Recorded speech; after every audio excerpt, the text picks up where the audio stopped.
r/NoSleep. Posted by u/AudiaMurphy101. I work as night security for an abandoned racetrack in eastern Wisconsin. What is trapped here may be the most evil thing I've seen. The former Falker Speedway was a half-mile dirt oval located around an hour south of La Crosse. This track was only around for around 6 seasons in the late 80s before being shut down due to financial concerns, or so the local papers said. When I read the ad for this place, it was pinned on a local bar's newsboard with a number to call. I called the phone number and, just like that, landed the job. It seemed too easy when I landed the job, and my employer asked me to start immediately, but that was around half a year ago, and I did not have any problems until approximately 3 weeks ago. I walked into the old spectator gates at 8:45. The sun glowed an orangish red as it peeked above the thick oaks. I walked up a slight incline to the old announcer stand, which had been refurbished recently as a security center.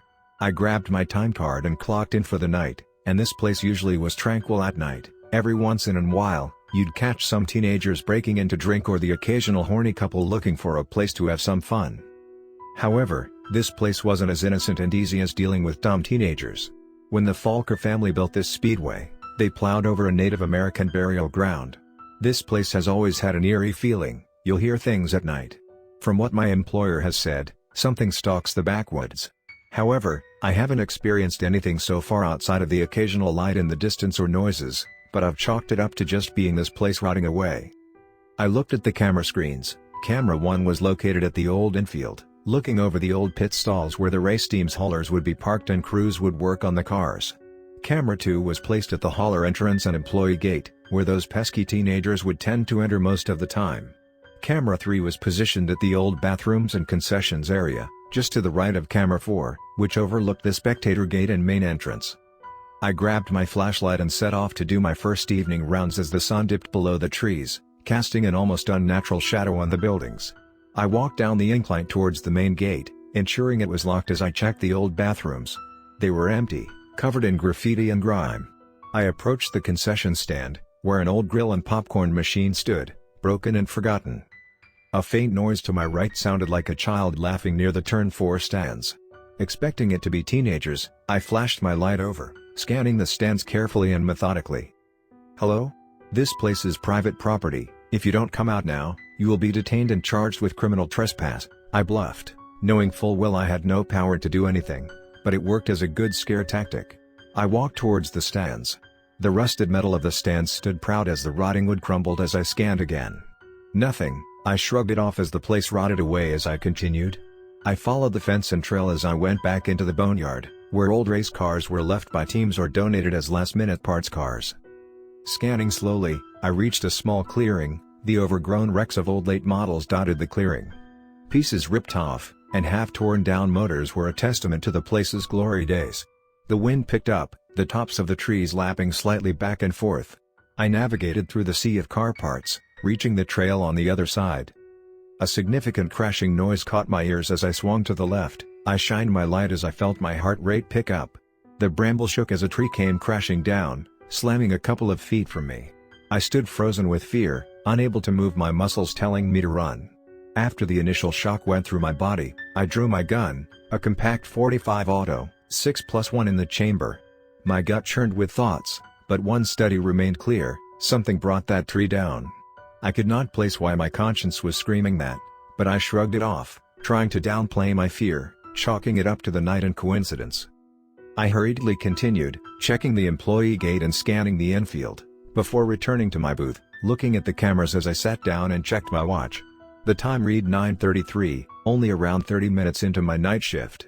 Looking out the windows of the old press box, I pulled out my laptop and put on some YouTube to help pass the time. I checked the cameras every minute, looking for any abnormality, my usual routine. After a couple of hours of watching cooking videos, my alarm rang, signifying midnight. I got up, stretched my legs, paused the video I was watching, and closed the laptop. I walked down the same incline again when someone whispered to my right. I drew my gun, pointed my flashlight over, and scanned the stands before me. And from the darkness at the edge of the stands, a pair of beady red eyes glared at me again, the eyes being 6 to 8 feet off the ground, and I froze. I shook my flashlight to make sure it wasn't reflecting off something. The eyes disappeared as soon as I did, and I hightailed back into the booth. I paced inside my booth, sweating with fear while replaying what had happened in my mind. I took a breath, pulled out my phone, opened it, and clicked call on a contact named Bossman. The phone rang 3 times before he picked up. "Hello?" The voice on the phone groggily spoke. No doubt I had him woken up. "Hey, boss, this is night security. I am calling you because I saw a pair of red eyes glaring at me from the stands," I spoke, trembling as I paced the room, phone in one hand and my gun in the other. "Oh, you should be fine. It's just the wildlife," the voice spoke, suddenly changing the tone. Even through the phone, I could tell my boss was panicked. "Is it, though? Those eyes had to be at least 7 feet off the ground," I spoke, my pace and heart rate increasing. "Whatever you do, do not go out the door. I will be there to collect you at 6 sharp. It seems the shape is hunting you," he spoke as he hung up the phone with a click. I glared out the window with terror and took a deep breath as I went to check the door's lock. The deadbolt was firmly locked. Walking back to the desk, I heard a distorted breathing. I turned to face the window. I could not see outside the window into the darkness. I turned on my phone's flashlight to see a tall, lanky beast standing before the window. A mutilated bear skull adorned its face, and long claws capped his thin fingers. As soon as the light caught this creature, it shrieked, shaking the glass as it darted to the right. I raised my gun, but it disappeared before I could pull the trigger. I knew the game was on now. This thing wanted my blood. This thing was something I had never seen before. It shook me to my core. After the creature disappeared, I realized I had pissed myself. I grumbled as I pulled out a spare pair of boxers and pants, throwing them on quickly as I listened when I heard a dull thumping noise coming from the roof. I stood up, watching the screen as the creature cut the camera feed, plunging the screen and the room into a sea of grays. I panicked, knowing that the receiver was right above me. I let out 4 rounds into the roof, and I heard the creature scream in pain before the roof shook as the creature jumped off the top. I carefully reloaded, scanning the windows for any movement. As I sat, the Speedway became drenched in silence. I walked over to the screen and shut it off, plunging the room into a sea of black. I sat in darkness for what seemed like years, the sense of time melting into the tick of the clock on the wall, left with nothing to my thoughts. I reflected on my life, accepting my fate if anything were to happen to me. When I felt my phone vibrate, I pulled it out of my pocket, seeing that it was Bossman, and picked up the phone on the second ring. "Hello, I see you are still alive," he calmly spoke. "I am on my way, be there soon," he added. "Good, I shot that thing, and so far, it has left me alone," I confidently spoke. I heard a grumble on the other end of the line. "It'll come back, you need to be ready, as it won't let you leave until sunrise," he stated bluntly. "Great.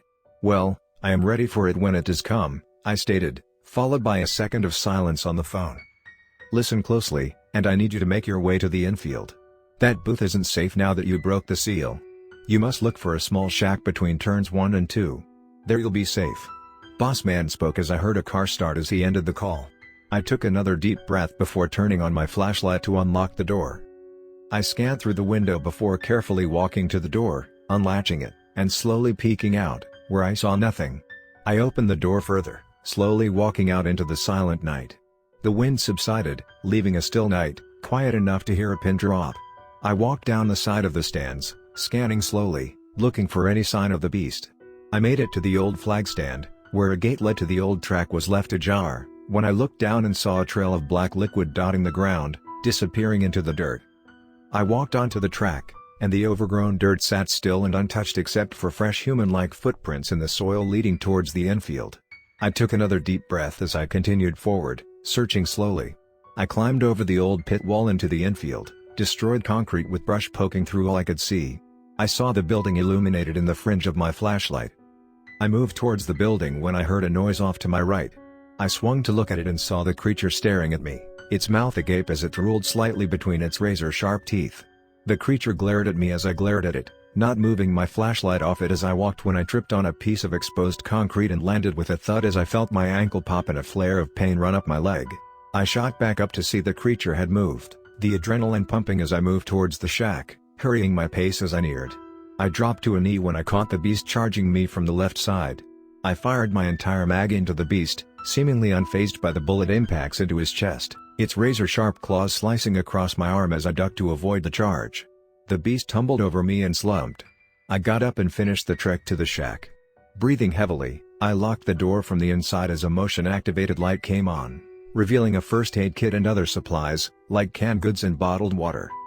I grabbed the first aid kit and a pair of scissors from inside and began cutting my sleeve off. It slumped down, catching on my bracelet as I looked at the wound, 3 cuts, decently deep into the flesh. I grabbed a bottle of disinfectant and poured the bottle on my wound. I groaned in pain as it worked, holding a large bandage and some medical tape, applying the dressing, and then taping it. As the adrenaline wore off, the pain in my ankle grew. I carefully pulled up my pant leg and saw it decently swollen up. "Fuck me," I growled as I stood up, sending a shockwave through my leg. It appeared not to be broken, but my ankle was sprained. I shuffled to the window, shining my light through it as the first rays of dawn began peeking through the trees. I breathed an uneasy sigh of relief as I knew Boss Man would arrive soon. I could see the creature. The body stood limp as a black puddle grew around it. I reloaded my gun, down to my last full magazine and one partial. The sun grew brighter as I saw a lone vehicle pull into the pits from the window. A short, plump man got out of the car, grabbing an Armalite-style rifle from his passenger seat as he checked the body of the creature before walking over to the door, which I promptly unlocked. Without saying a word, he ushered me to the car, where we hopped in and drove out through the employee entrance, where the door shut behind him when he put the car in park. He looked at me and shifted his sunglasses before pulling an envelope from his jacket and handing it to me. "10K cash, and for all purposes, you were attacked by an animal at work. After recovering, you can leave or stay if you'd like. That is not the only one of those shapes around, but you are the first to survive an encounter with one." He spoke, and a slight hint of an Irish accent appeared as he shook my hand. "It has been quite the night," I spoke as we drove off towards the nearest town, "but that was 3 weeks ago, and my first day back is tomorrow, as the guy who worked the day shift quit. But with a hefty pay increase and a new guy to work nights, I'm more than happy to stay working at the Falker Speedway."